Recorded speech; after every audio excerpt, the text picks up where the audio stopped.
Jésus-Christ, le chemin pour surmonter les tempêtes qui viennent à moi. Les disciples s'approchaient et les réveillaient en disant: Seigneur, sauve-nous, nous allons mourir. Il leur dit: Pourquoi êtes-vous si craintifs, hommes de peu de foi? Alors il se leva, menaça le vent du lac, et il y a un grand calme. Ces hommes furent très étonnés et dirent: Quel genre d'homme est-ce? Même le vent et la mer lui obéissent.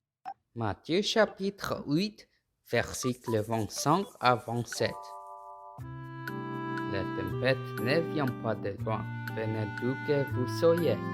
Alors, comment pouvez-vous affronter la tempête féroce venant d'où que vous soyez et gagner?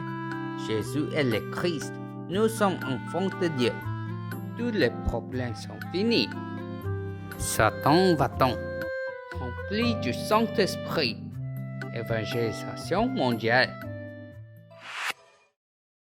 Évangile d'aujourd'hui dans Matthieu 8, 23 à 27. Jésus menaça le vent et la mer et le calma. Un jour, un grand nombre de personnes se sont rassemblées sur la plage pour écouter Jésus. Jésus monta dans une barque flottante sur la mer et prêcha la parole. Et à la fin de la journée, il dit à ses disciples: Traversons, comme Jésus l'avait dit. Les disciples emmenaient Jésus dans la barque et partirent. Après avoir prêché toute la journée, Jésus s'endormit sur un oreiller à l'arrière de la barque et tomba dans un sommeil très profond. Un grand vent fort a soufflé et une grosse vague a frappé le bateau et est entrée dans le bateau. Soudain, le bateau s'est rempli d'eau. Les disciples avaient tellement peur qu'ils ne savaient pas quoi faire. Et se réveilla d'urgence Jésus qui dormait et dit: Seigneur, sauve-nous, nous périssons. Quand Jésus se réveilla après avoir entendu les voix, il leur dit: Pourquoi as-tu peur, homme de peu de foi? Il se leva aussitôt, menaça le vent et commanda la mer: Vent calme, mer calme. En entendant les paroles de Jésus, le vent s'est arrêté et la mer s'est calmée.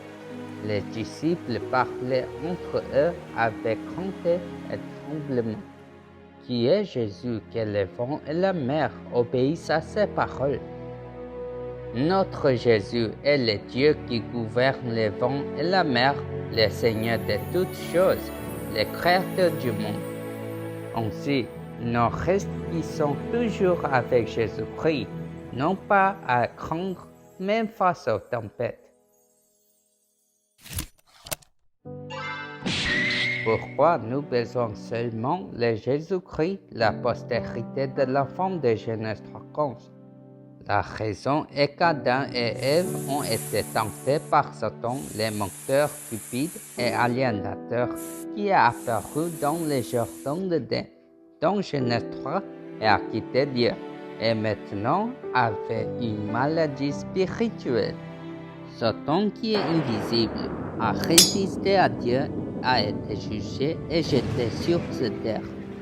En utilisant le serpent, il a trompé Adam et Ève, des êtres spirituels créés à l'image de Dieu, avec des mensonges qu'ils quittent Dieu. Enfin, à cause du péché originel de Genèse 3, la séparation avec Dieu, le pouvoir du péché a été étendu à tous les êtres humains qui sont nés en tant que postérité d'Adam. C'est pourquoi Jésus a dit, Jean 8, 44, tu es né de ton père, le diable, le menteur. Satan, le diable, qui est entré dans notre corps et veut tuer et détruire notre esprit, nous attaquer constamment pour nous empêcher de rencontrer Dieu à travers la maladie spirituelle qui a été implantée en nous. Nos yeux ne regardent que les choses du monde qui empêchent d'ouvrir nos yeux spirituels afin que nous ne connaissions pas les mystères de Dieu, le Christ. Et bien que nous entendions la parole de Dieu, nous ne la comprenons pas. Et cela nous empêchait de mener les guerres spirituelles contre le monde, Satan et nous-mêmes. En conséquence, sans rémission des péchés, nous craignons la mort et vivons comme les serviteurs du diable pour le reste de nos vies, seulement pour avoir une terrible tragédie. Pour me sauver de la puissance du péché qui est entré dans mon corps, celui qui est Dieu a pris la forme d'un serviteur et est apparu sous forme humaine comme Jésus-Christ, la postérité de la femme de Genèse 3:15. Et en mourant sur la croix et en ressuscitant, Jésus-Christ a complètement écrasé la tête de Satan et résolu tous mes problèmes. Le Christ, ce sont trois offices qui ont résolu les problèmes fondamentaux de l'être humain. Le vrai roi qui a détruit les œuvres du diable. Jésus, le Fils de Dieu, est mort sur la croix et a brisé l'autorité du péché que les humains étaient censés porter, car il est le vrai prêtre. Et en tant que vrai prophète, il a ouvert les chemins pour rencontrer Dieu. Ainsi, au moment où nous acceptons Jésus-Christ, nous devenons des enfants de Dieu. Dieu nous a scellés comme héritiers du royaume de Dieu en inspirant le Saint-Esprit, l'Esprit d'adoption comme fils qu'il a promis. Lorsque je conserve les trois offices de Christ dans mon corps, par la puissance du Saint-Esprit de Dieu, je dois expulser les esprits impurs en moi afin que le royaume de Dieu puisse entrer. Avec l'alliance Jésus et le Christ, je peux détruire les œuvres du diable, reposer les malédictions et les désastres, et me débarrasser de trois malédictions de mon corps en appréciant le Christ qui est le chemin, la vérité et la vie. Grâce au secret du combat spirituel que moi seul peux faire, mon corps est dans la joie, ma langue dans l'allégresse et mon corps se reposera en sécurité. Qui est le Christ qui a réprimandé et calmé les vents forts et la grande mer d'où il se trouvait aujourd'hui? Le Christ est le Dieu créateur qui rend toutes choses possibles. Ceux qui connaissent le Christ croient en lui et font plus qu'invoquer son nom. Leur maladie spirituelle d'être séparés de Dieu sera guérie.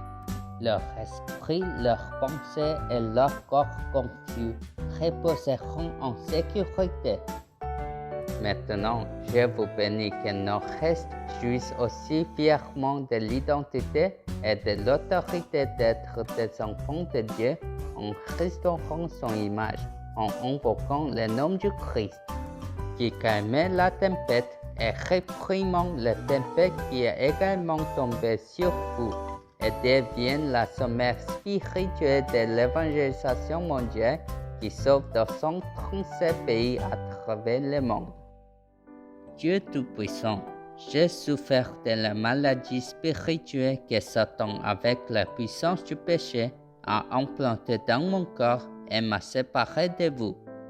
Merci de m'avoir fait accepter Jésus-Christ qui m'a sauvé pour commencer avec l'identité et l'autorité comme son Fils. Maintenant, permettez-moi d'invoquer le nom Jésus-Christ, le chemin pour surmonter les tempêtes qui viennent à moi. Autant qu'il est nécessaire pour me libérer des trois malédictions de mon corps. Laissez-moi devenir le sommet spirituel qui réalise les rêves de l'évangélisation du monde. Je prie au nom de Jésus-Christ. Amen.